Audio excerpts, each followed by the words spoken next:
This episode of the Boss Rush Podcast is brought to you by, well, you.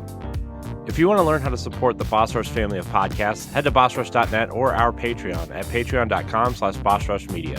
Thanks for helping us build something better.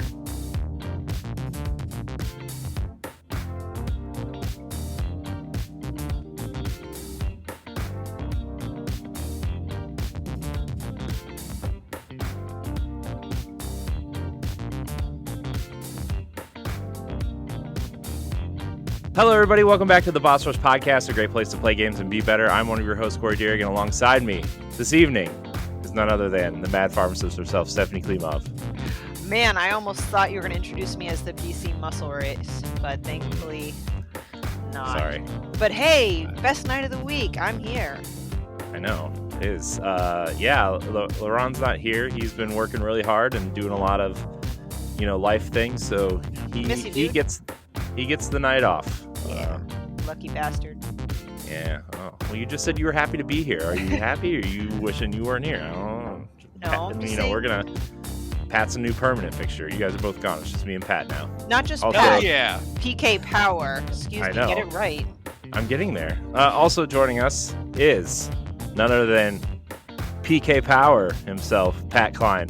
Hello, everyone. I have permanently affixed myself in Laurent's spot. You have. We're getting rid of the PC, though. That's taking too much room. Yeah. First You guys look Ghost. identical. So Yeah. I know. Couldn't tell you guys apart. basically brothers. It's the nose. I think we have the same kind of nose. Yep. That's it. That's got to be it. Yeah, Pat, glad you're here. Thanks for having me. Gotta have you around these parts more often. We have a special guest tonight. An indie game developer. I was so early in the process, I would say, of kind of us wanting to have more guests on, and specifically in the indie realm, since that's kind of where our audience lies, and kind of what most Stephanie loves indie games, and I just looked up hashtag indie games. And I was just scrolling on Twitter for probably 15 minutes, just like, okay, I'll follow this person. I saw the coolest game. Like, it looks like a cross between like Crosscode and Unsighted and Sea of Stars. It has like this look, this combination and animation of all these things. So we have Richard Beharry, the creator of Awakening, the developer. This whole thing is new to me. I literally, the stuff that you're posting on Twitter is what drew me to the game. I know nothing else. I don't know if you have a team, but anyways, Richard Beharry's here. Hello, welcome to the show. Thank you for having me. I'm really honored to be here today. I'm an indie developer, part-time indie developer from Canada, and I'm currently working on a side hustle, which is called Project Awakening for right now. It's cool. You sent me the logo for our thumbnail. I gotta say, the pixel art and animation, at least on your Twitter and stuff, is incredible. Like, Are you doing this by yourself? Is this a solo thing? I've been blessed working on this project. I've been working on it for a long time, and it's kind of a mix right now, because as I was working on this project, there's some art that is my own creation, but I quickly learned that it's very difficult to make video games. It's very difficult, and to do everything by yourself, it takes dedication. So most of the pixel art that you see is not mine. It's actually contractors that I've hired to create this based on some of the original art that I created. Well, I think the game looks awesome. Like I said, like the first time I saw it, one of my favorite indie games of the last couple of years was Crosscode, and it really reminded me of Crosscode, like the art. And then, some of the combat animations kind of remind me of like, oh, this is kind of like Zelda-esque, or some of these old school action RPGs. Like it just looks cool. And that's why I wanted to have you on. This is cool. So like what prompted this? Like I mean, I don't know if are you a developer by trade, or are you also a developer during the day, or is this just like a I want to try something new type thing? No, it's actually been a dream of mine to make a game. When I was 18, I remember I was playing Final Fantasy 11. It's an MMO, for those who don't know, Hmm. and I was playing this game, and I probably spent like 16 hours a day. I was 18. I didn't have a job, and I would play this game, and I'm just like, man, I really want to make something of my own, but I didn't have the skills. The technology back then was very difficult as well. Um, and so I went to school and did IT, because that's what people do. I had a mentor at that time, and he kind of guided me into IT. And so I was a programmer, and I really didn't like web development or programming in an industry. So that's what I'm doing now, unfortunately. But um, it's what I do now is I work for Bell Canada, and I do disaster recovery and data protection, uh, in addition to SAN management. So it's really boring to me. Game development is what my passion is. But fortunately, my job allows me to do indie development on the side. So I can do it indefinitely, as long as I have the drive and motivation to kind of to do it. So I really love that. That's so cool. Pat, were So you gonna jump in? yeah, Richard. So I've taken a look at this. This game does actually look pretty neat. To me, it reminds me of Secret of Mana. Was that like an inspiration to this game? Like the character sprites kind of look like, kind of have that uh, more fluid animation that Secret of Mana had back in this Super Nintendo days. Yeah, Seiken Densetsu 3 was definitely Hmm. one of the major inspirations. When I first started doing game development, I had no idea what to do, and I was using Game Maker Studio, and I was very happy just kind of getting some sprites on the screen to move around. So the first game that I ever made, the first prototype I ever made, was a Seiken Densetsu 3 remake. Um, and Nice. it turned out pretty good. And And that's Square kind of purchased it and made it for the PlayStation 4. yeah, yeah.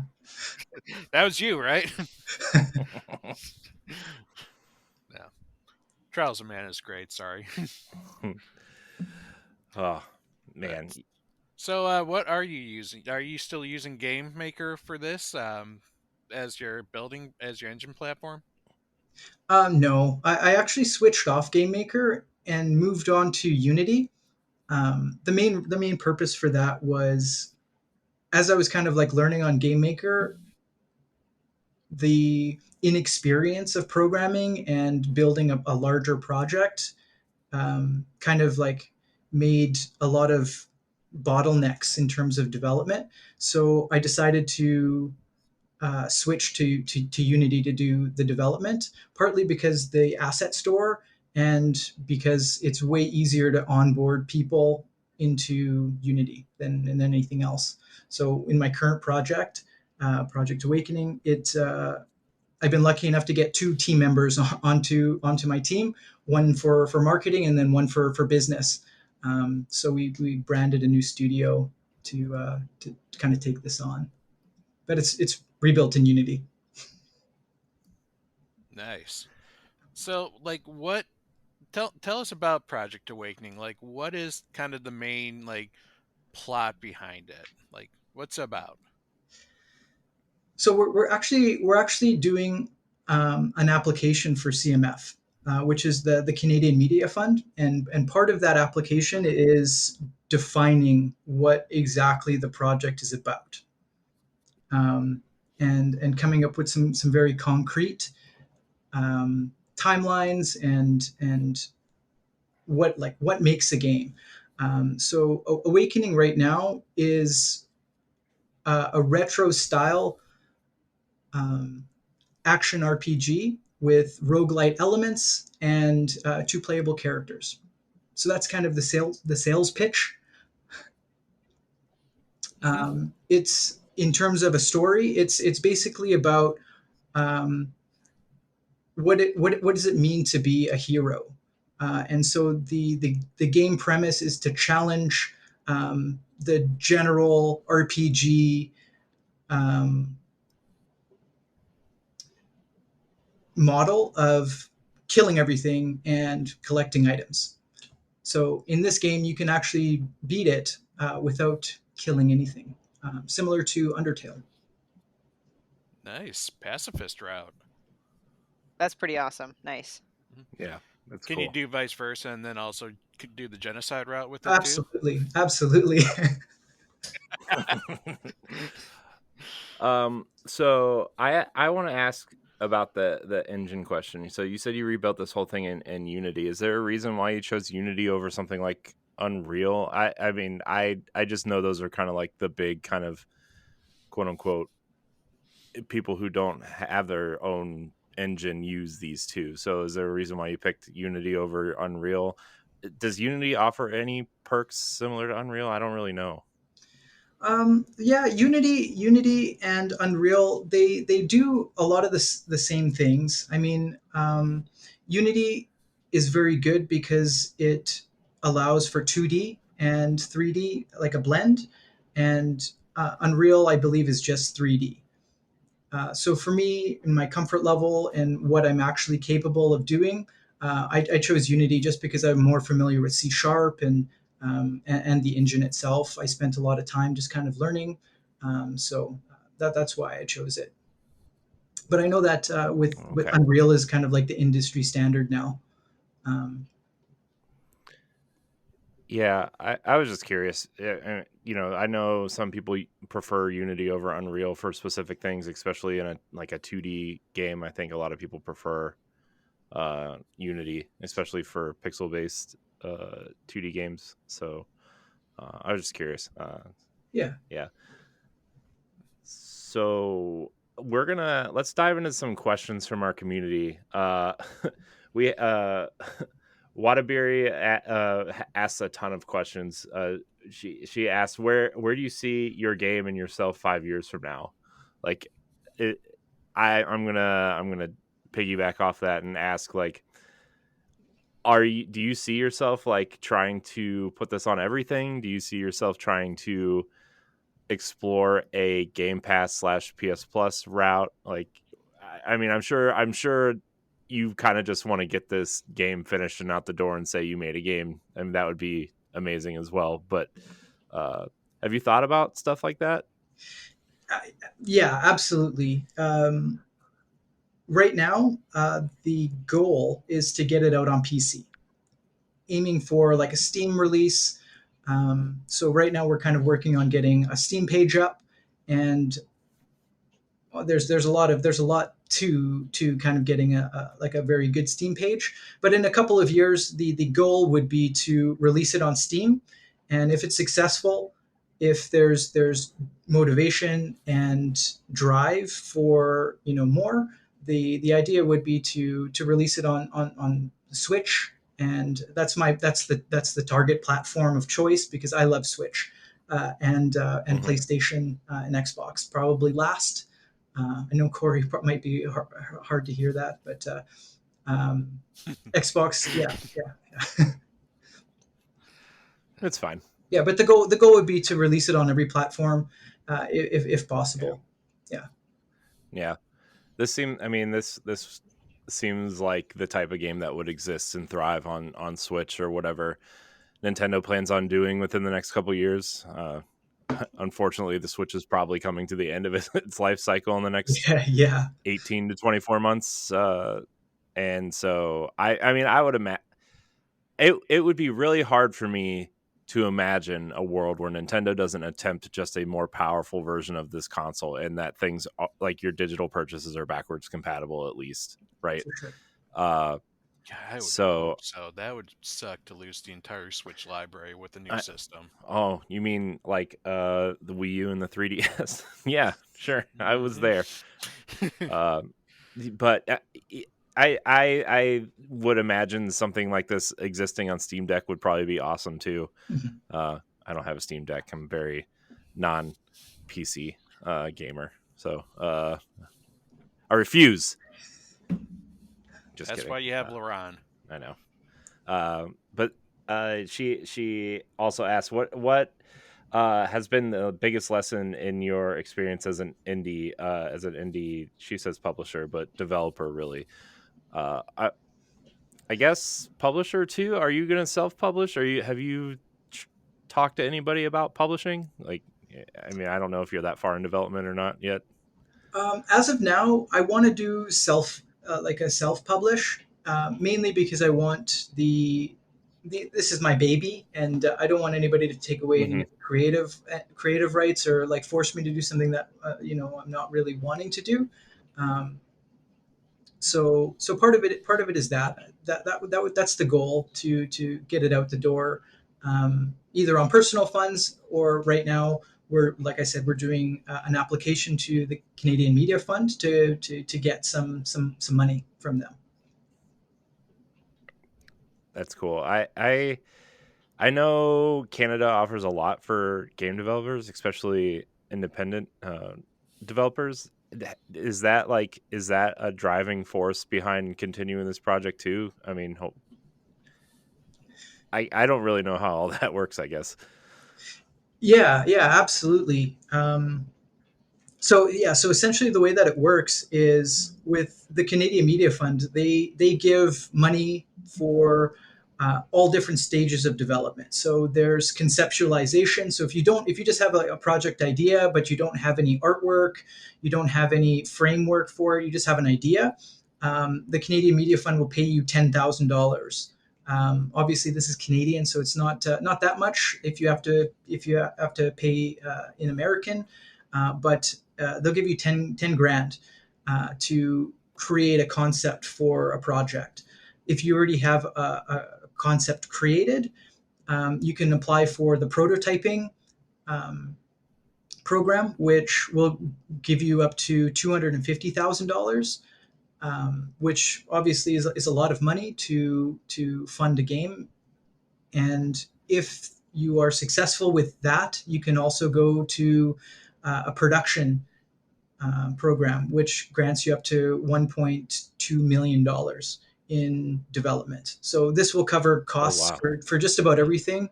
Um, and but there are some caveats to that. You do need to be incorporated.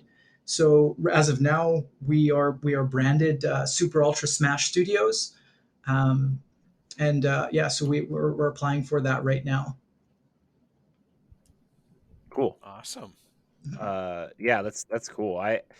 The the the business, like, it's weird because I mean, games are where like business meets the art, right? And that's obviously a lot of AAA games kind of feel more pressure to get games out and deal with the business side of stuff, whereas indie games have a little bit more flexibility. But it's always fascinating to hear the different steps indie developers can take to get their game out the door, because um, sometimes you hear uh, some of these studios, like I always forget the studio's name, the studio behind Blossom Tales. uh, Oh, their story was like they developed it and they put it out on Steam, and they were like scrounging, quote unquote scrounging for pennies to publish it on Switch, and the Switch version saved their company, right? So mhm. they can make the sequel, which was an incredible story. Um, so it's always fascinating to hear these the indie stories, and one of the sadder ones is Max in the Cursed Brotherhood, I think is what it's called. Hmm. The Curse of Brotherhood. Like, that studio got funding from Microsoft, and Microsoft published the first run of the game, and then once they got it out on other platforms, they had to shut the studio down because Microsoft owned the IP and they didn't have the rights to make the sequel. This was like early Xbox One, before Game Pass even existed. But that was like one of the sadder ones. So like the fact that you want to keep creative control, I think, especially for someone who likes to consider himself a little bit creative somewhere in life, I was at one point. The fact that you don't have to, hand over any of those rights or anything is pretty important, I think, especially when you're building a studio that if this game is a smash hit, like that's going to be your identity, right? It's almost like Yacht Club with Super Shovel Knight. Ultra smash hit. Yeah. Hey. I see what you did there. Yep. Yeah, and like Yacht Club, right? Like their whole identity of that studio, no matter what they do from here on out, their brand identity is going to be Shovel Knight. So like, this, your game's going to be your identity if it's a smash hit forever, So yeah, there's definitely a lot of studios that are really awesome. Like, who are the creators of The Messenger and Sea of Stars? Sabotage. Mm-hmm. Yeah, like they are Canadian too. They're from Montreal, and they did like some amazing work with The Messenger. And from that, like they applied for Kickstarter, had a $1 million campaign for Kickstarter, and then they went and they applied for CMF, and then they got the CMF funding, probably for $1 million too, which is amazing. Like the work that they did on that is just crazy. And you can see it in the quality of like every trailer, every teaser that they have there. It's just it's something to inspire to. Yeah, they're a great studio. They're still publishing Sea of Stars, right? Yes. Yeah. Yeah, because the original was The Messenger was produced by a Devolver. So, and I know they weren't attached to this one. That's pretty neat. Yeah, Definitely an accomplishment. Yeah. Yeah. So I think your game, like what drew me to it is because it kind of looks a little bit like Sea of Stars, and I think that's a credit to your design team, because I mean it looks like that's my favorite part of what I mean. Obviously, I've seen very little of your game, just what you've posted, really, but that's what drew me to it, was the way it looked and the way the combat looked. And there's one little animation where the character was walking down some stairs and broke a pot, and I was like, oh my gosh, that's just the coolest animation. It's just such a cool animation. And then you posted like a side by side of like the old way the pot broke and a new way that the pot broke, and it was like that was super cool too, to see how animation progresses. And I really like when studios do that, For sure. It's hard to see sometimes because as like I'm a part-time developer, right? So I do work a full-time job. So sometimes I see the same thing over and over and over for weeks and months on end, and sometimes it's very hard to see the differences between what happened, what's been going on from last year.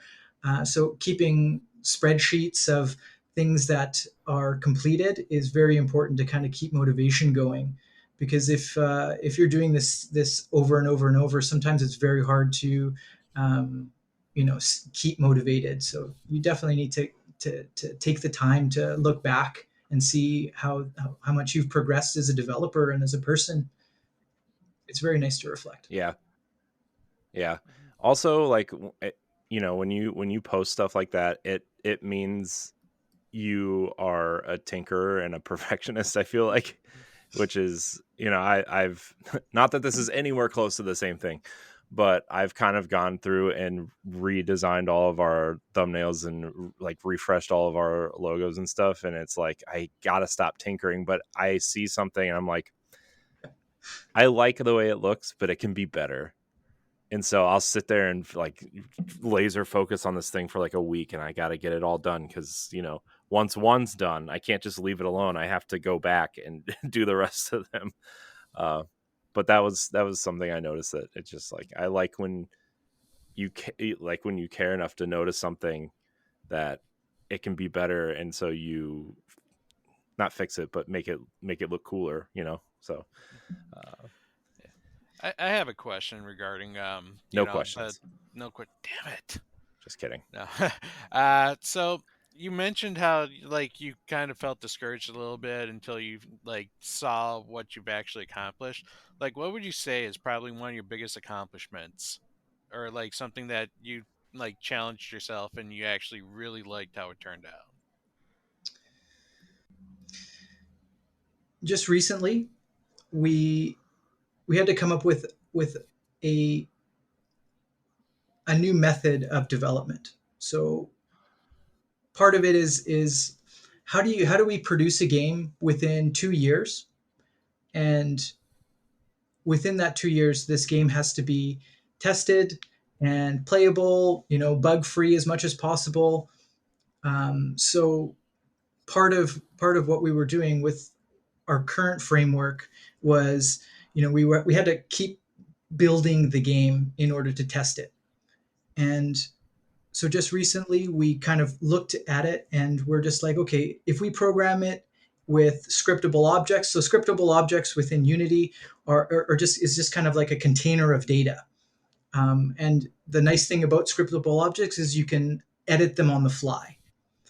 So while the game is running and is built, you can change those variables and it will affect it in real time. So recently we just kind of went and we changed all the AI, all of the player stats, and a number of other things to this real-time movement or this real-time flexibility. And it was a ton of work. I estimated it at 2 weeks in order to kind of get just like the basic framework in, but it ended up taking about a month. And after it was done, it turned out to be awesome and like a huge time saver and just like very worth it. So I think that would be the biggest accomplishment in the last little bit. That's awesome. That's, I could definitely see that being discouraging when you pass that 2-week mark and it's like, oh man, like what did I get myself into? But Yeah, that's absolutely. sweet. And you're able to actually see the progress and just how much it changed your game. Yeah, and just the way that super cool. just in the way that we even approach it, it's now like before when I was working on games just as like a hobby, it was just kind of like you work on it, you tinker with it, and then you kind of get it working, and then you don't think about it, and then maybe a year down the line you have to touch it again, and then you don't really remember kind of what you did or how you programmed it, or like maybe you didn't comment the code. So building it right, or even just putting some forethought into like how do you build on top of this to make it scalable. It takes a little bit of forethought and a little bit of planning, but it's definitely worth it. If you want to be a Patreon producer, head on over to patreon.com/bossrushmedia and find out which tier is right for you. Our Patreon producers at the $5 tier or higher for this month are Adriel Munger, Austin Campbell, Celeste Roberts, Christian S., Sana Dierig, Francisco Santillan, and Rebecca Jewell. Thank you for your continued support.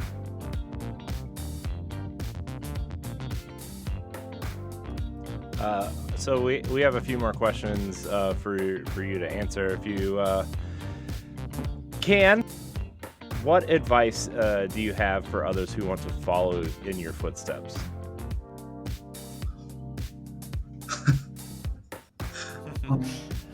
It's a tough one. Yeah, I feel like No pressure. I feel like there's a lot of memes on Twitter about being a game developer. Quitting your job and eating cup noodles for 2 years and working on games and doing what you love. I feel like that is very good for some people. For me, I like the little bit of stability and working a full-time job and doing this on the side. It is very fulfilling to me as a person. but if anybody wants to follow in terms like do game development as a career or something that they want to pursue just in general, even as a hobby, get started would be my advice. Just do it. Just start it and stick with it. That's the main thing. Nobody's going to develop it for you. Nobody's going to push you to do it. You're going to have to come up with that drive for yourself. And I feel like just starting it will, stop watching tutorial videos, stop reading stuff, just kind of do it. Just brass tacks, just get to it and try it out and see if you actually enjoy it. Because it is hard. It is very difficult to develop a game. Even just do anything. It's very, very difficult to get started, but once you get started, you'll figure it out and get some enjoyment out of it. And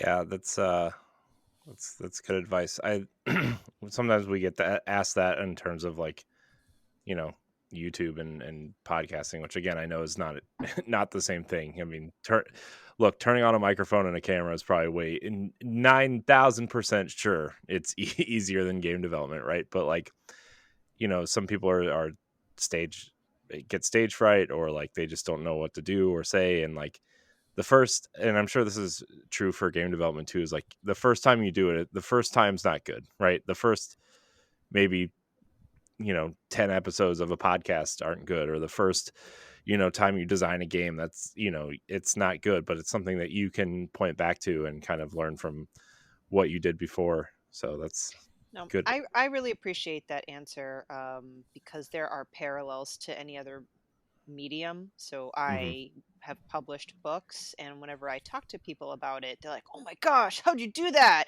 What's your advice?" I'm like, just start it.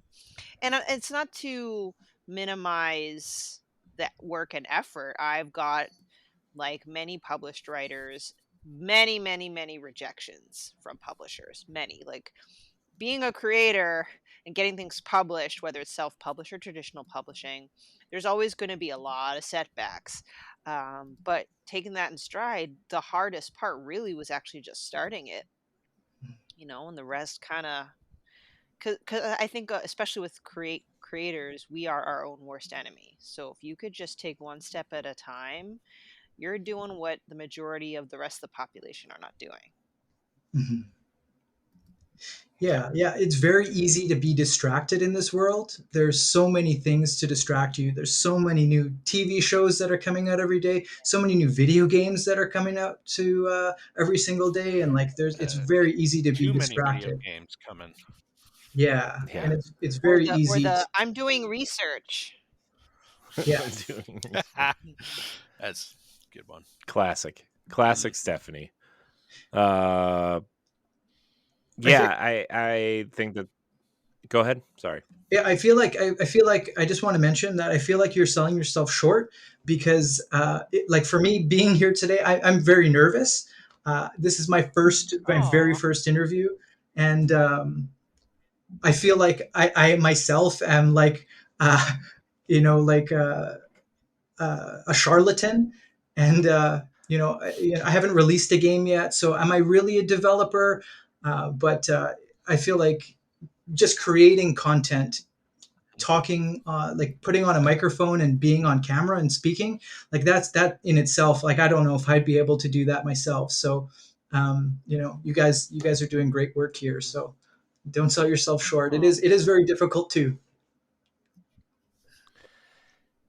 Yeah, Thank but you. you're making a video game that we're gonna play someday and be like, man, this is cool. Like, oh no, people. I mean, that's incredible. That's something. I think that's something we've all kind of thought about in the back of our mind at some point. Is like, man, I wish I was like good enough at coding or doing something like that to make a game. And I know the tools out there are easier than ever, right? Or easier to learn than ever, I guess, with all the YouTube tutorials, or Unreal has their tutorial program, and I'm sure Unity has something very similar. I think Unity actually has like their own YouTube channel where they have a bunch of tutorials also. But it's exciting. That's so you're doing the thing that I think we all wish we had time or the capacity to do. So I remember being in high school and I had this like whole like video game set out. It was called Phoenix Saga. I had the characters all drawn we'll out. talk I to had stories Ubisoft about written that. about this.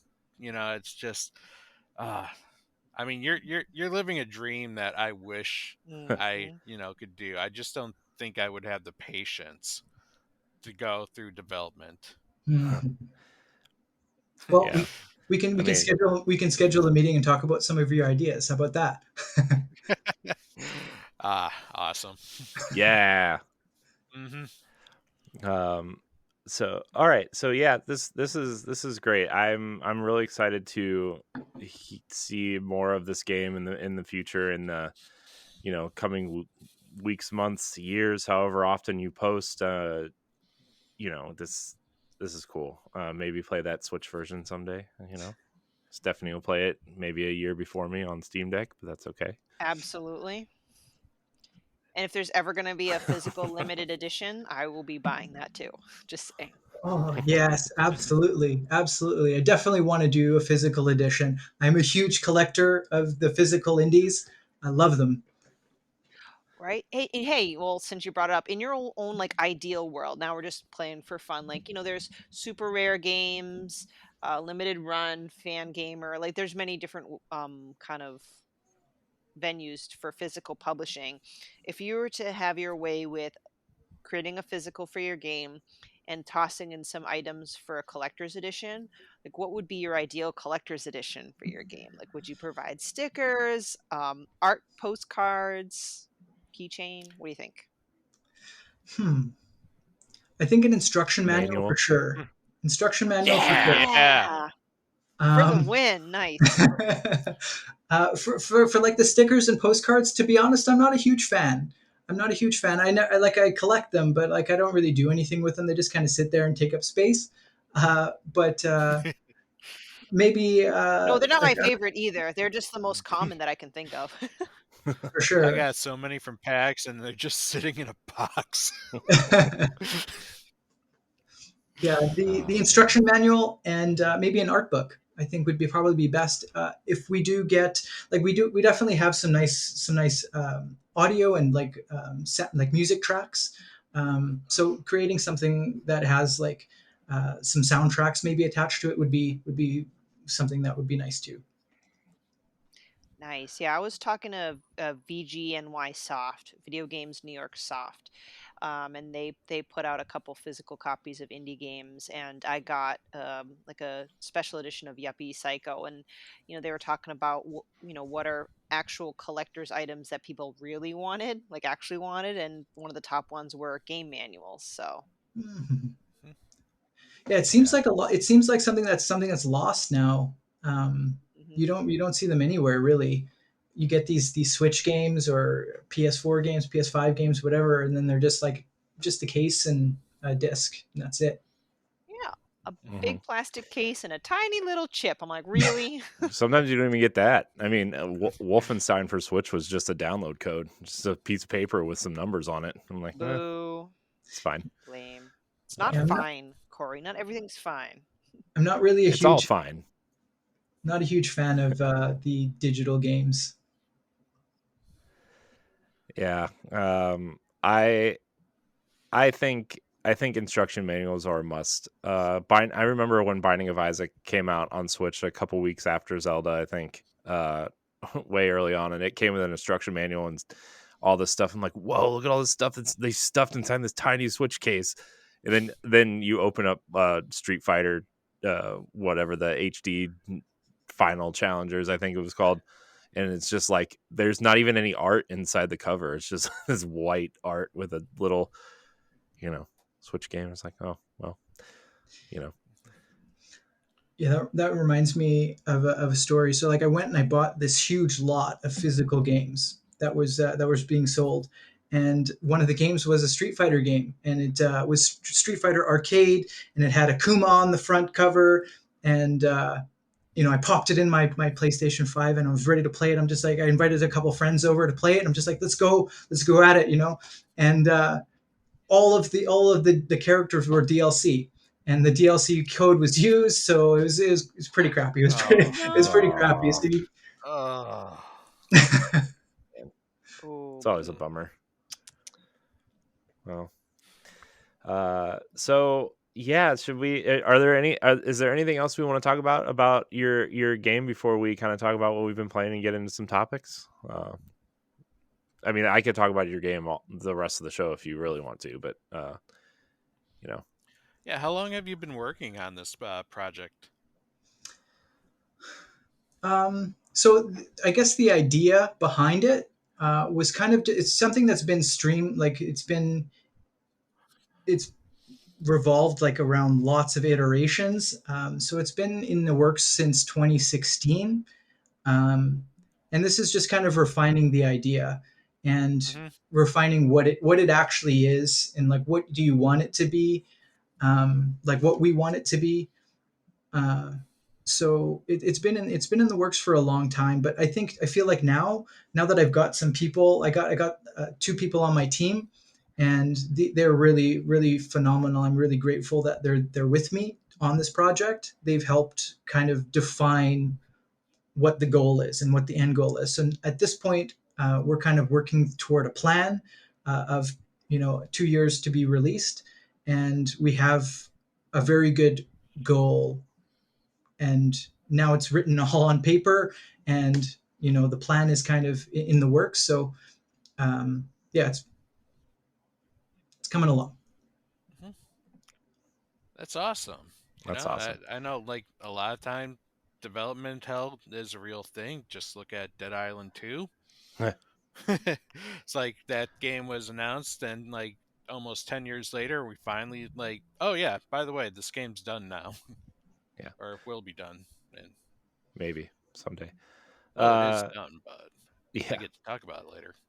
yeah. I It's mean, just, yeah. yeah. Sorry. What? So the genre? Why this genre of game? We were doing some market analysis. This is something, these are things that I, like, when I first was coming out of this, have never done. I was just like, I want to make a game, and like, what do I do? What do I have to do to make a game? I didn't think about it from any perspective outside of development, and definitely not from the business side. That to me was something I figured I would do later. Um, but but yeah, I'm sorry. I forgot the question. Oh, I just asked, like, why did you pick this genre? Oh, Like the genre. you said Yeah. it was yeah. Hmm. Yeah. So we were doing some market analysis, and we found that this kind of matched what our goal for the project would be, in terms of how much money we expect to make. And so that's kind of how it was decided that we would go with a roguelike. Cool. Yeah. Yeah. Nice.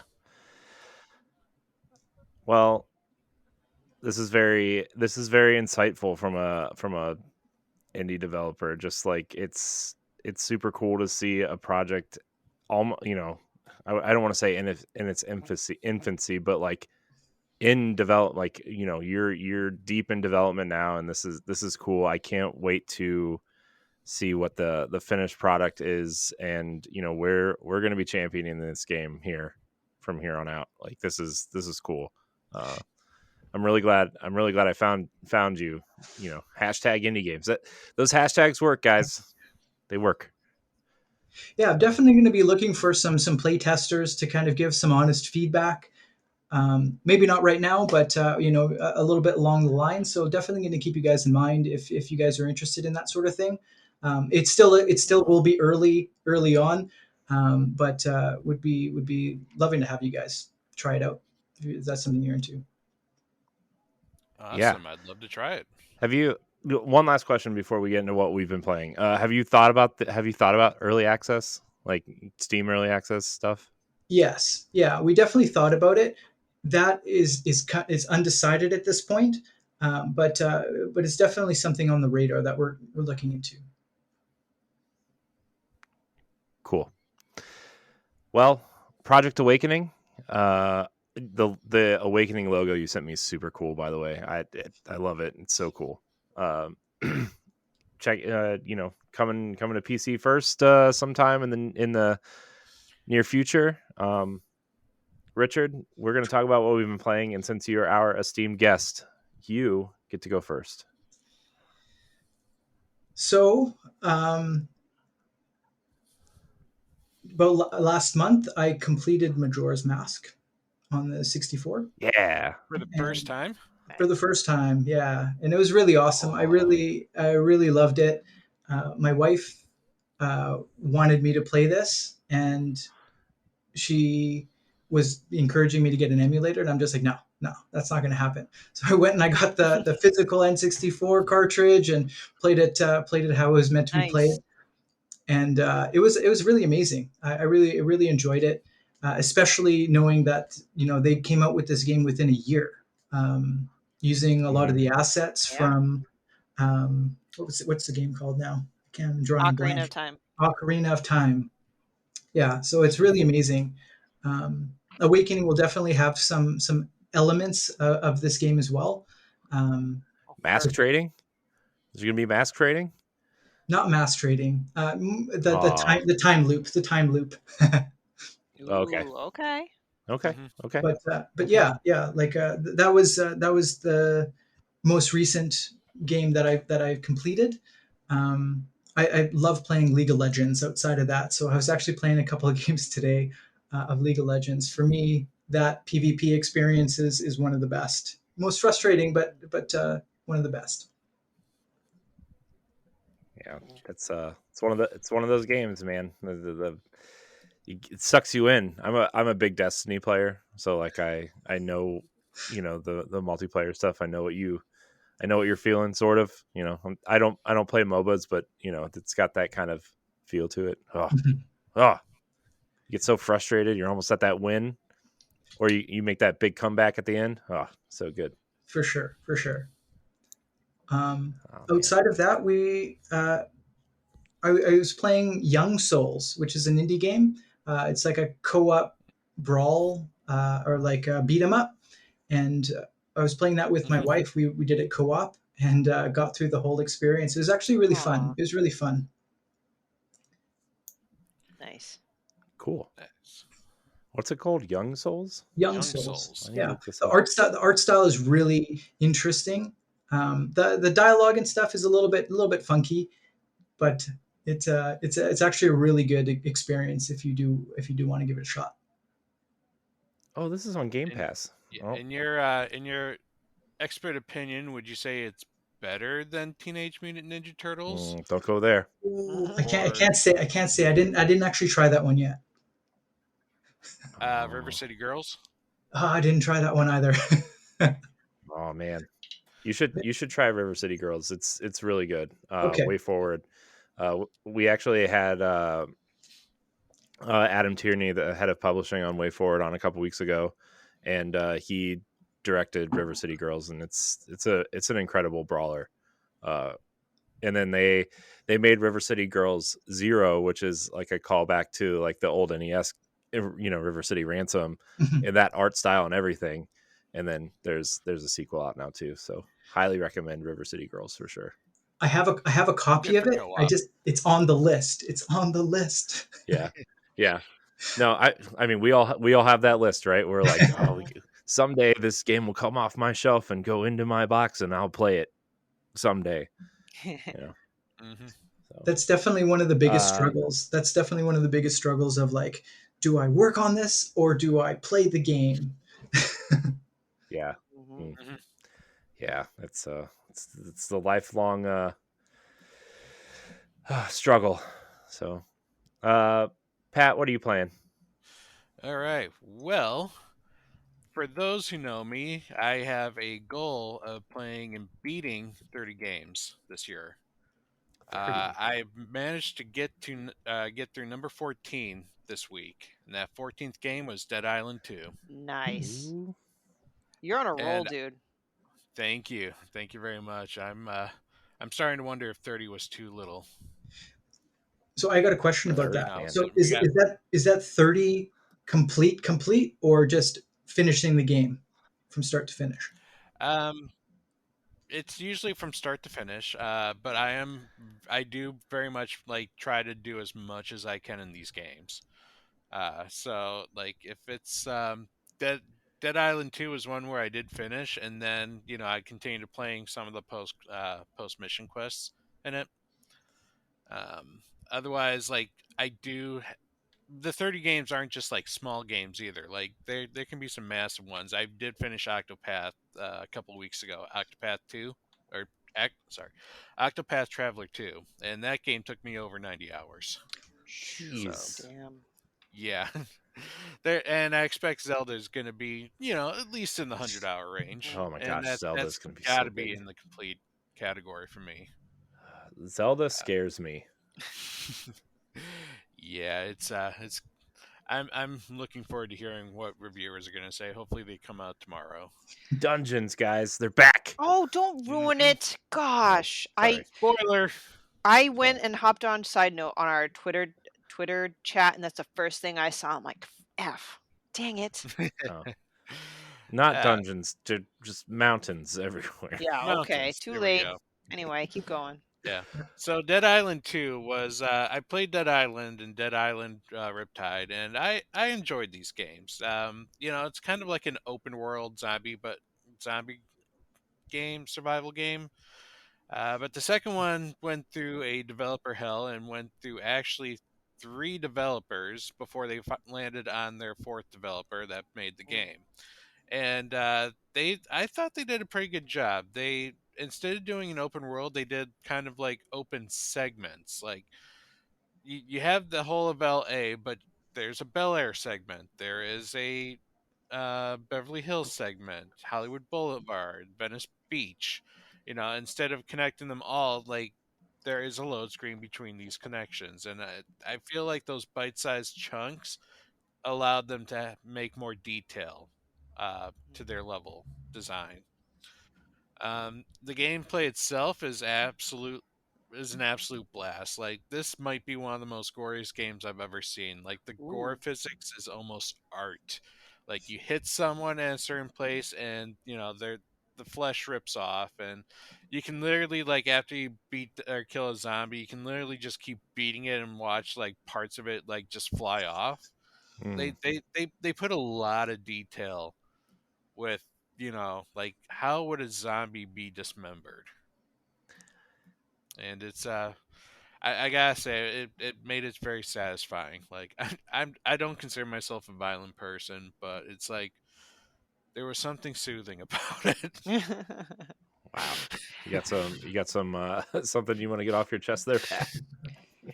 Well, what's really Yeah. interesting is because I felt like that was a big title that came out, and either I wasn't paying attention, but when it released, I didn't hear too much about it. Was the reception not that great, or? No, it sold a couple million copies in its Okay. Yeah. Then first I few days. probably just wasn't paying attention then. Okay. Yeah, Yeah. they say it doesn't really bring anything new to the genre, but for as long as it's been in development hell, they're actually very surprised it turned out well. Okay. Yeah, I'm surprised it actually came out in a functional state cuz like Mhm. uh Dan Buster did this, right? And so like their last game was Homefront the Revolution, which was like, you know, it was just not a functioning video game when it came out, and then they patched it a few times, and you know, it is what it is, right? And so I think a lot of people were, Dan Buster was a third studio to work on this game, and I think everybody just assumed the worst, right? But it's nice to see when a game comes out like this. It Mhm. wasn't a Duke Nukem Forever situation.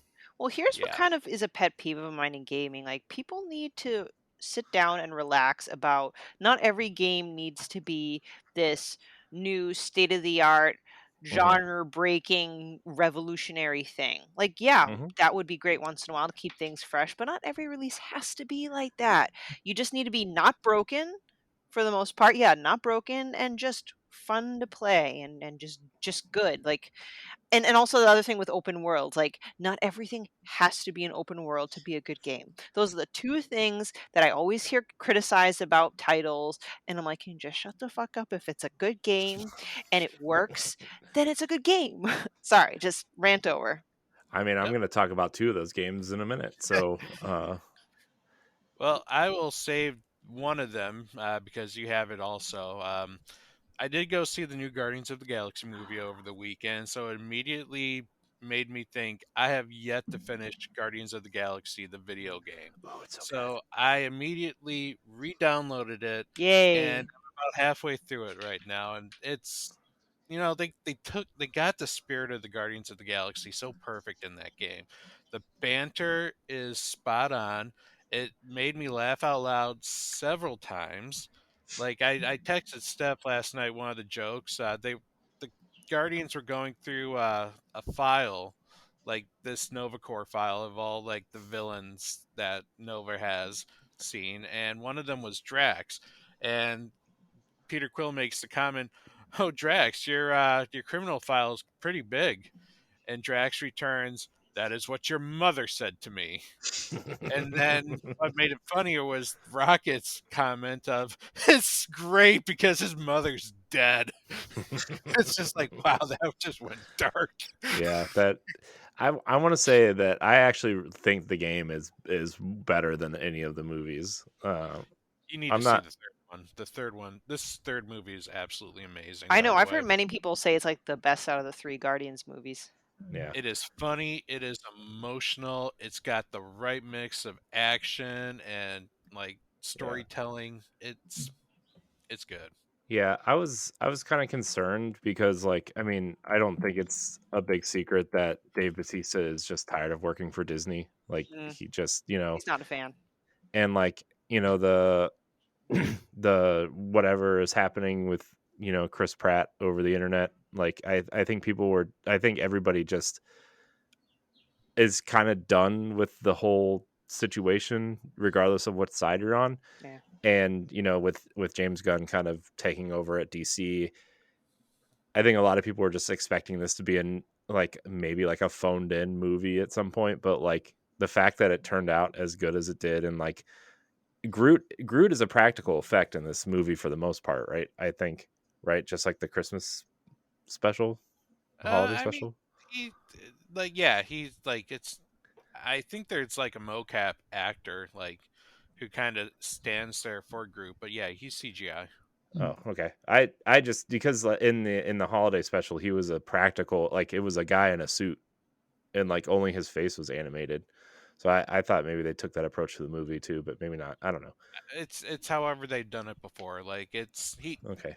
like he's fake, but at the same time he they integrate him well enough into it that you can hardly tell. Right. Okay. Well, that's hmm cool.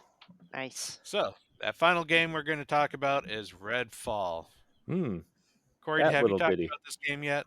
I've played Oh, enough of it, we'll say. hmm I It's played quite a bit of it too, and let me tell you, it's uh, it's rough. yeah, Um, the thing is though, first of all, I don't think it's as bad as like the internet is trashing it to be, right? I think the whole like Phil Spencer interview and all this other stuff that came out, right? Like I don't think the game is as bad. It's not good. I want to say that. It's not good, but I want to say there are cool ideas in there.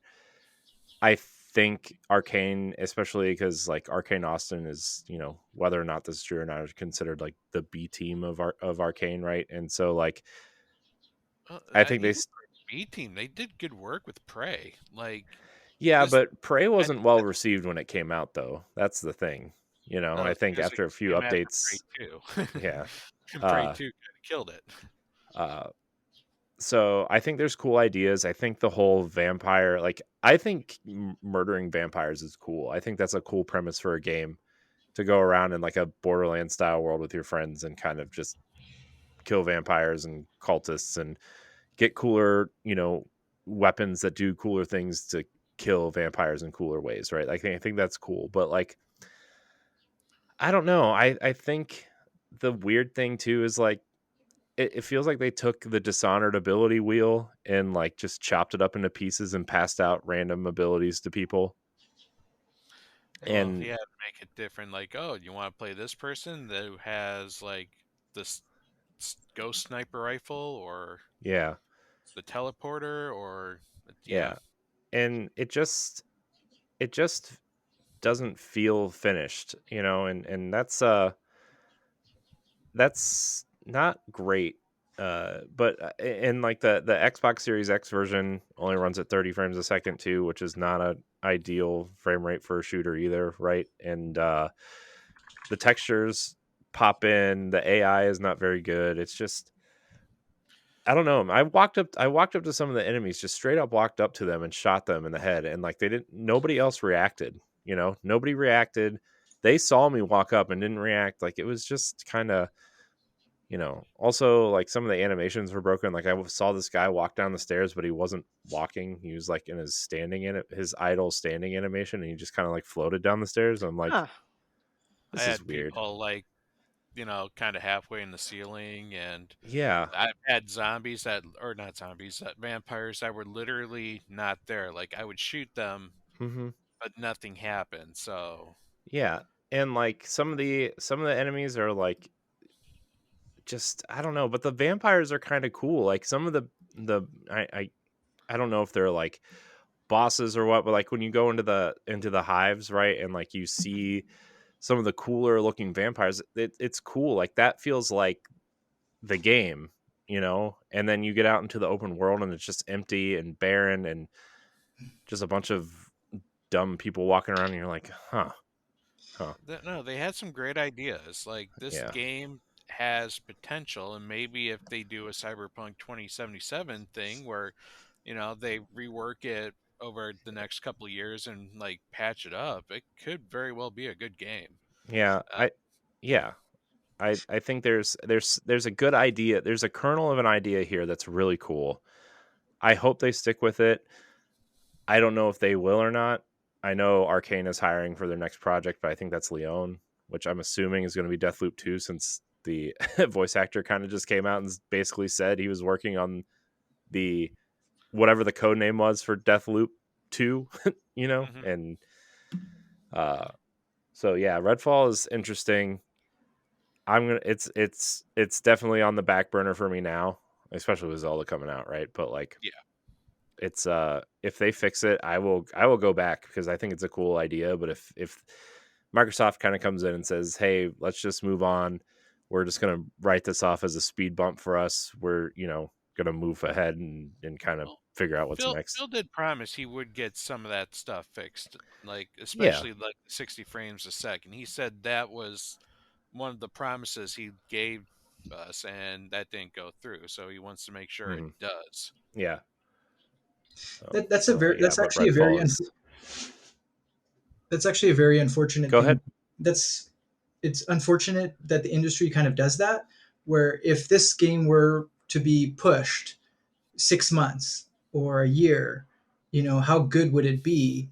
If the Hmm. open world was fixed, less cookie cutter assets and more, maybe if it was zoned and instead of having open world, some of the game design elements just kind of refactored or redone completely to just make it better.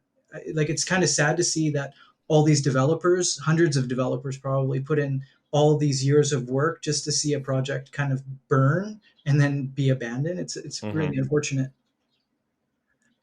Yeah, and we've Yeah. we've seen Microsoft and other companies stick with the games, right? I mean, look at Sea of Thieves, right? I mean, that game it wasn't broken when it came out, but there's nothing to do really, right? And now it's secretly Microsoft's like second biggest game behind Forza, right? Is like Sea of Thieves is huge. Uh Destiny was the same way when it came out. The Division was the same way. Uh, you know, it's just this kind of way that these games seem to find themselves in positions. Anthem was the one that didn't stick with it, right? And we saw what happened there. I mean, and I don't think Anthem was as bad as everybody said either, but it was just the mission structure was kind of shoot guys, go here, shoot. That mechanically that game was great. it was the surrounding aspects that was rough. But these games as a service, you gotta launch great with a roadmap now, right? Sure. There's no more No Man's Sky in these things now, right? You got to come out with a plan a product that resembles a finished product now. Mhm. You know, Yeah, you'd think that they would learn the cyberpunk lesson. yeah, Mhm. yeah. So, well, I don't know. You have anything else to say about Redfall, there, Pat? No, like you, it's pretty much gonna be if I'm bored, I'll putz around with it. But Yeah, as of right now, it's definitely not a project I look to finish. right. I mean, there's too many other games now, right? Like, I mean, Zelda, Star Wars, Final Fantasy 16 coming, Pikmin 4 for me. Like that, Yep, there's too Pikmin many. 4. There's too many things. Though I hear Star Wars is kind of not performing very Oh yeah, well. it's so broken. It crashed. I that's on the back burner for me too until they fix it too. Like it's I loaded it up. I haven't even gotten past like the first part of the game because it crashed on me 4 times. Oh my Wow. gosh. I've seen the opening cutscene. It's great, and then I start like walking around and doing things, and it's like gone. I Wow. mean, the story's been pretty good, but like you, I've had a crash where I lost like 45 minutes of playtime, and Hmm. it's just, I will go back to it once, I cool down from that Hmm. because I don't want to replay that segment. I Yeah, hated that segment. Oh no. and I want to play it because I love Fallen Order, but like Fallen Order had the same issue, right? Where like it launched in a not so great state either. Uh, and I'm wondering. So I heard this discussion the other day, and uh, Richard, maybe you can comment on this since you're a developer. But like Fallen Order wasn't developed for SSDs in mind, whereas Jedi Survivor it's been developed for PS5, Xbox Series X, Xbox Series S, and a wide margin of PCs with and without SSDs, right? And so they've had to kind of figure out what the middle ground is for that. And that's what's causing some issues with the game is that they don't like until everybody transitions to an SSD, like they're just going to keep having these issues. Yeah, So you get that it's hidden loading screen with mhm, like you go through and crawl through a little small corridor for 2 seconds or for 5 seconds or whatever, so it can load up the data. It's amazing now the technology that we have with like PlayStation 5 and SSDs and like the super fast processing of GPUs. Like we can have open worlds like Elden Ring that just loads up seamlessly. There's very little loading with Final Fantasy 16. They're coming out. They pride themselves on like 4 seconds of loading. That's it. Everything else is going to be a cinematic experience to lock you in that seat without moving for hours and hours on end. So like it's amazing what they can do nowadays, and it's kind of it's cool how they made some of these loading screens and just kind of being able to process, go from one level to another, um, making it immersive. But now with it's kind of almost irrelevant. You don't need to crawl through those corridors anymore, so there needs to be a middle ground for that. yeah, yeah.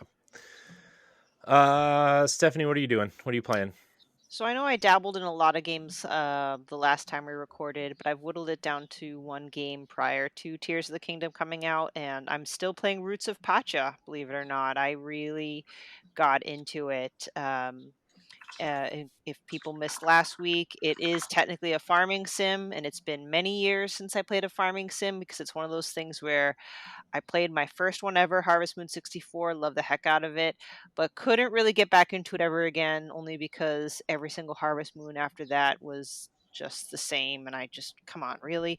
I know there was Stardew Valley. I just didn't get into it. I have it downloaded, but I really like Roots of Pacha because it's just different enough because it does take place in prehistoric times. So there are a lot of events where your community is discovering new ideas. Like, hey, we're discovering like an efficient way to do laundry. Like, I know it seems silly, but like, or we're figuring out how to create a clock or a calendar system. And so it's got this new spin. So each member of the community might have an idea, and you help them by either bringing them certain materials to help them develop the idea. So you create help someone, help the chef create a fermenter so you can start fermenting mead, or creating mead and stuff like that. So it's actually a lot of fun, and I'm pretty addicted to it. I'm playing it on my Steam Deck. um, I'm in the fall of the first year, and I'm doing everything that I usually do, where um, I have animals, which in this case are like llamas. I have a baby saber-toothed tiger as a pet. It's pretty awesome. And I'm growing traditional and non-traditional crops. Like I'm growing buckwheat, um, garbanzo beans. I forget, chilies. Anyway, so I can go on and on. It is a lot of fun. I mean, there's still also the romance part, and it's also fun. I'm trying to figure out who likes what, and so it's such a nice palate cleanser in between major third-party games, and always happy to support an indie developer and publisher. So that's honestly what I've been focusing on, because as of Friday, it's gonna be pretty much Zelda. Yeah. Yeah, Zelda, man. That's gonna be a good time for about 6 weeks, and everybody's gonna hate us for it after about 4. It's fine. It's fine. So I actually played a ton of video games this weekend and last week because Nice. so I stayed up late on Thursday because this weekend was my wife's birthday. And so like I was like trying to clear my weekend of recordings and editing and stuff. So after Tower Casuals on Thursday, Ed and I stayed up and recorded a kind of like a light episode of Nintendo Power Block. And I got everything edited, processed, uploaded, everything done on Friday morning. And that way my whole weekend was clear. So I started Sarah Bond from Xbox has been championing Ravenlock for so long, and it came to Game Pass, and I'm like, okay, I'll check it out. I played that game the whole weekend. I got all the achievements, and so it's not like the most amazing game ever, but like going back to what our discussion about Redfall, this game works. It doesn't crash. It runs well. Like nothing is broken. The art style is really cool. Like it's got this Pat, maybe you played I've seen what it looks like. It's like pixelized yeah. sprites and characters, but like an animated Yeah. background. Yeah. 3D. Echo Generation was this team's last game, which was like that voxel Stranger Things looking game. And this is a kind of like a Zelda light mixed with Alice in Wonderland, and there's three major areas with dungeons, and you kind of go through and you have to kind of save Wonderland by doing this, and then you collect the 3 emblems to open the castle door to go fight the queen to save the land. And the way the game opens up, I was like, because like I didn't really know a lot about this game before I didn't even know it was like Alice in Wonderland based, right? I just kind of downloaded it. It was on Game Pass. I was like, I'm gonna try it out. I can always just delete it if I don't like it. The first night I played it for like 3 hours, which is a long time for me. And it starts out, your family has moved to this farmhouse, and you're moving into the farmhouse, and that's how the game starts. I thought it was a farming sim because the dad's standing outside and he's like, oh, sure would be nice if we could grow some crops here and build a greenhouse. I'm like, oh, well, I guess I'm gonna have to build a greenhouse. Is that what's what's going on? Steph's all in. Yeah. And then you do a couple quests around the house, and you get an achievement for petting the dog at the beginning, by the way. Nice. So it's the first achievement I got. Pet the dog, 5 points. you do some quests around the house, and after you're done doing these quote unquote chores, you go to your dad tells you to go to the barn, right? There's a barn and a shed, and you go to the barn, you go in, and there's like all this stuff covered in sheets, and you see like paintings and mirrors and stuff lying around. You're like, oh, this is okay. Somebody's left their crap in this barn. Okay. You go to this mirror. It's dusty, and your character is like, oh, I wish I could look in this mirror. Like, oh, okay. So you have to go back to the house, get the rag, go back to the mirror and clean it off. And that's as you she's like, oh, I've kind of recognized some of the stuff in the mirror, and she touches the mirror and she gets sucked into Wonderland, right? Then you meet the White Rabbit, and your adventure progresses from there. And I gotta say, this game was so much fun. I don't remember the last time I had this much fun with just like a game that I didn't know anything about. Just tried it out, played through it. Took me 3 nights. It took me about 6.5 hours, I want to say, to beat and get all the achievements. They actually updated the game today with performance enhancements, and like they have a speed run mode now and all these other cool things. So if you have Game Pass, it's an Xbox exclusive. I think it's on PC also, but Xbox Game Pass PC, super cool. I really recommend it. The things I had issues with was like it has a weird camera. It doesn't give you like a full 3D spin of the camera, right? It's kind of set up like a stage play almost, where like you're going through, you know, and you can turn the camera a little bit to the right, a little bit to the left, but you can't turn the camera all the way around. Uh, it didn't really bother me until you get into some of the boss fights, and like you find yourself at the top of the screen and the camera follows you and the boss is behind you, but you can't turn the camera to see where the boss is. So that was kind of annoying a little bit, but the game's not that difficult. So it's like, I just run back to the front of the stage and the boss kind of rolls to the other end. The rest is that. But like you can collect these little hats, like there's these little figurines that you have to collect that are cool, and you give them to this giant rabbit, and he gives you like potions and upgrades and all these kind of things. It's super cool.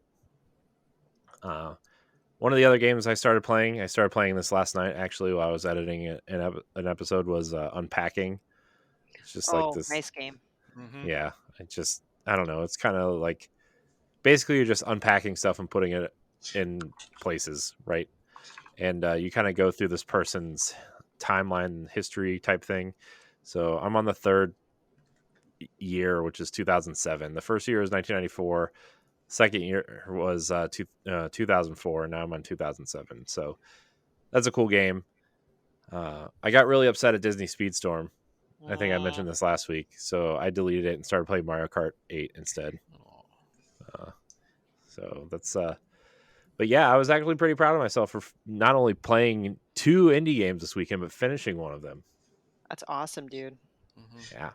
There was a devlog on Unpacking about how they recorded all the sounds for it. It's actually really amazing because like they have like everything that you touch has its own unique sound, and so they recorded like 5 or 6 different like button presses for each item and each surface, and it's really cool, really interesting. Oh, that's cool. Cool. Yeah, there's one of the buttons like rotates items, right? And I was trying to rotate a bunch of the items, and one of the items is a Rubik's Cube, but instead of rotating the Rubik's Cube, it like turns the Rubik's Cube, and you get an achievement for solving the Rubik's Cube. So it's kind of cool. It's not that difficult, guys. You just press B until it's done. It's not like you're actually sitting there like, oh, I got to turn it left this time. You just keep hitting B until it's done. But it was cool because I was like, oh, I see the colors are moving, so I'm going to try to finish this. And what do you know? 60-point achievement pops up.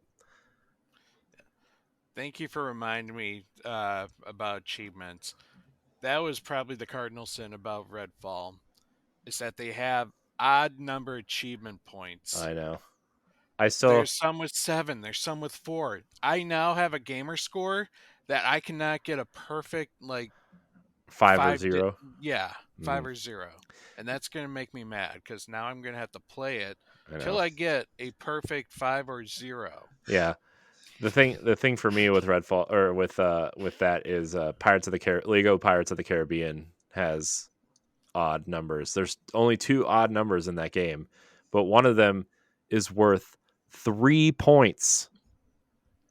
And then the odd number one is 97 points. It's like, oh my Why? gosh, what are you doing? What are you doing?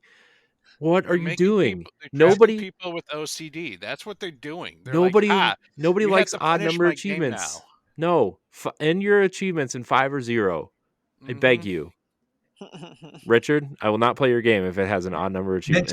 It's noted. It's noted.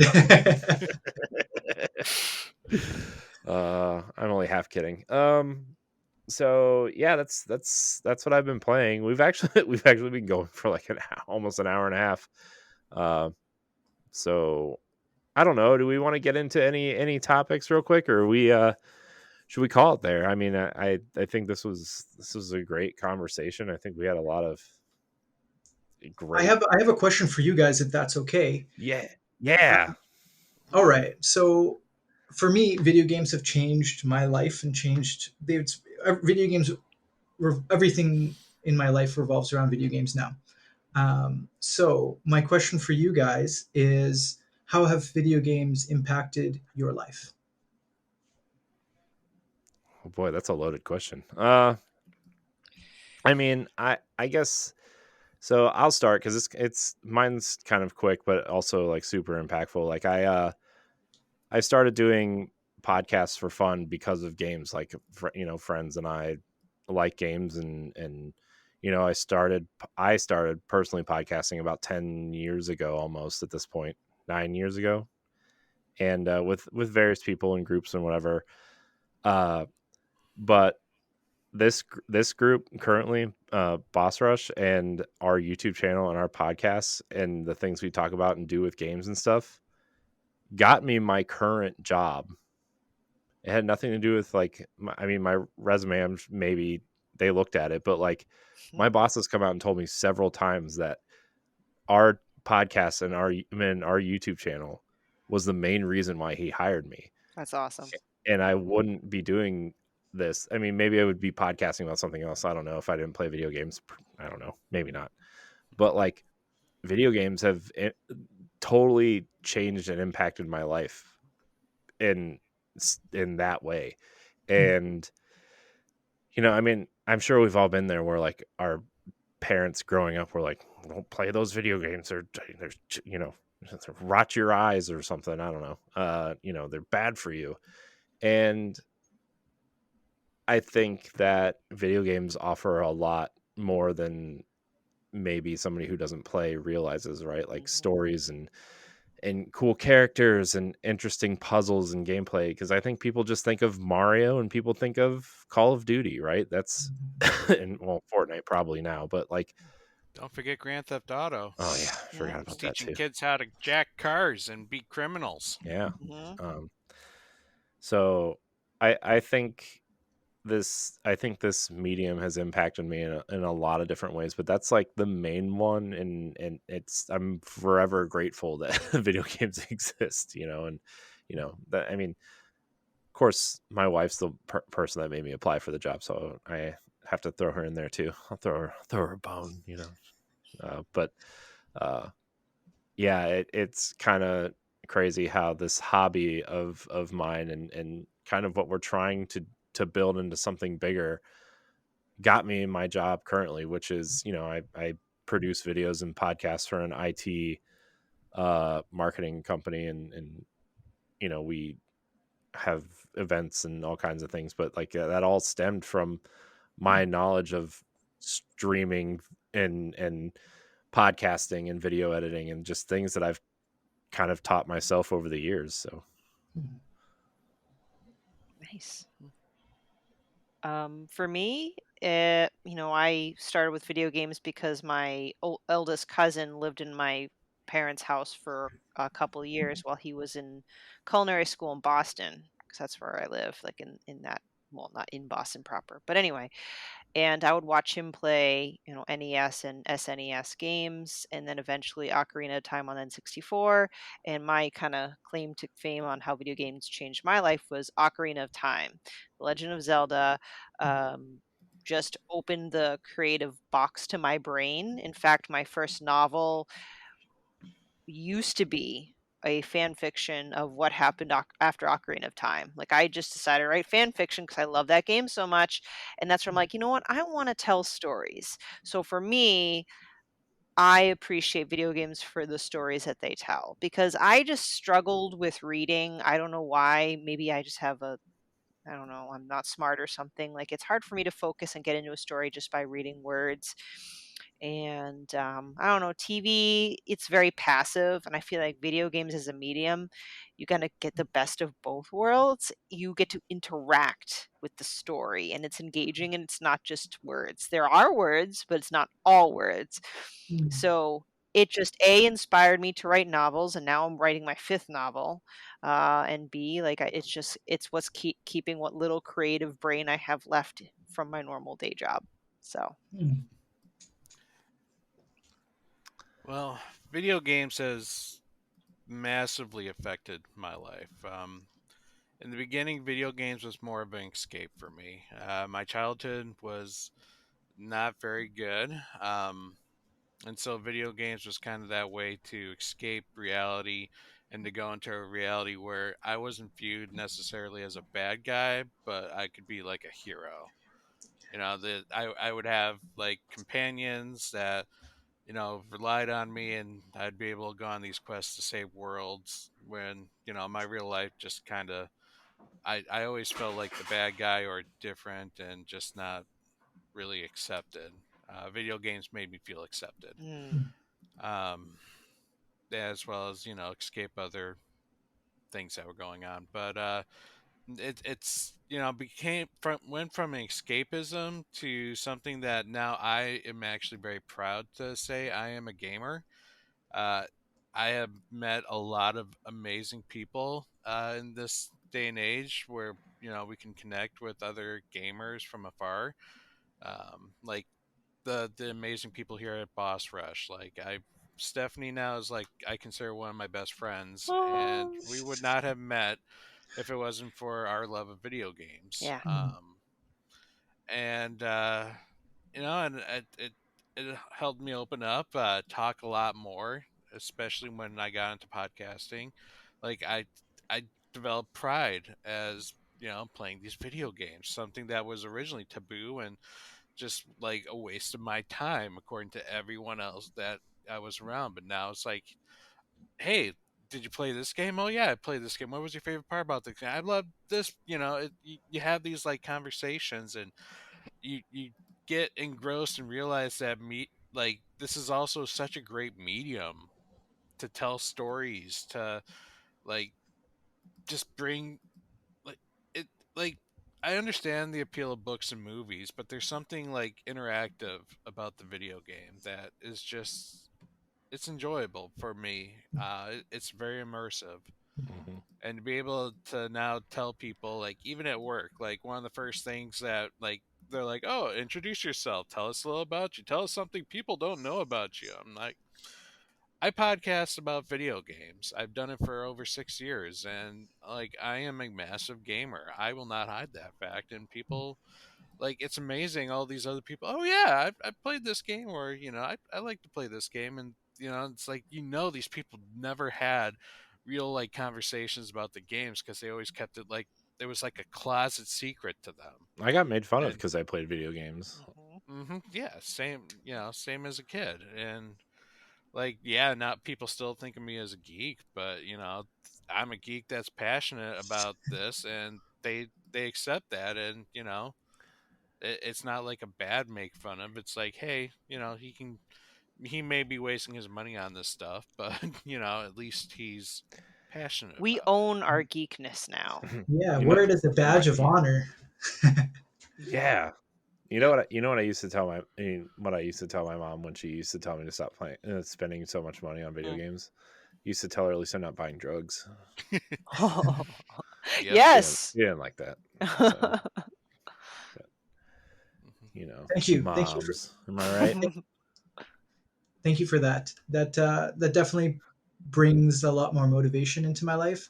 I feel like all of your answers have my game development journey and my journey in life that has revolved around video games. Um, all of your answers have like there it's definitely resonated with me at least a little bit. So I'm very grateful for that. Thank No, you. thank you for asking. It was fun Yeah. to Yeah. talk about. No one Mhm. ever asked those questions. Yeah. I was like, whoa.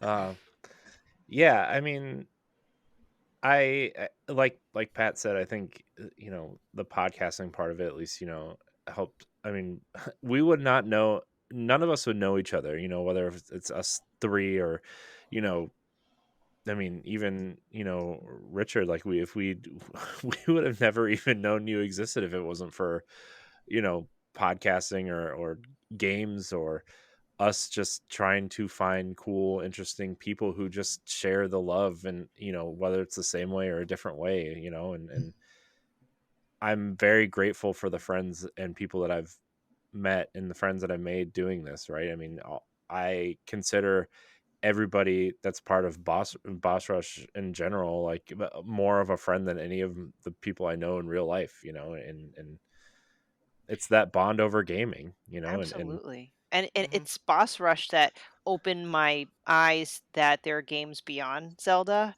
I kind of joke and not joke, but like that's where I ended up really falling in love with indie games. I'm like, I found kind of my niche. And now, not that I'm like a super powerful influencer by any means, but like now that I am more exposed into the industry, I can share to other people via the podcast all these amazing indie games that maybe the average person just isn't aware of. Not like Mhm. on purpose, but it's same thing with indie authors and indie film people. Like it's challenging to get seen.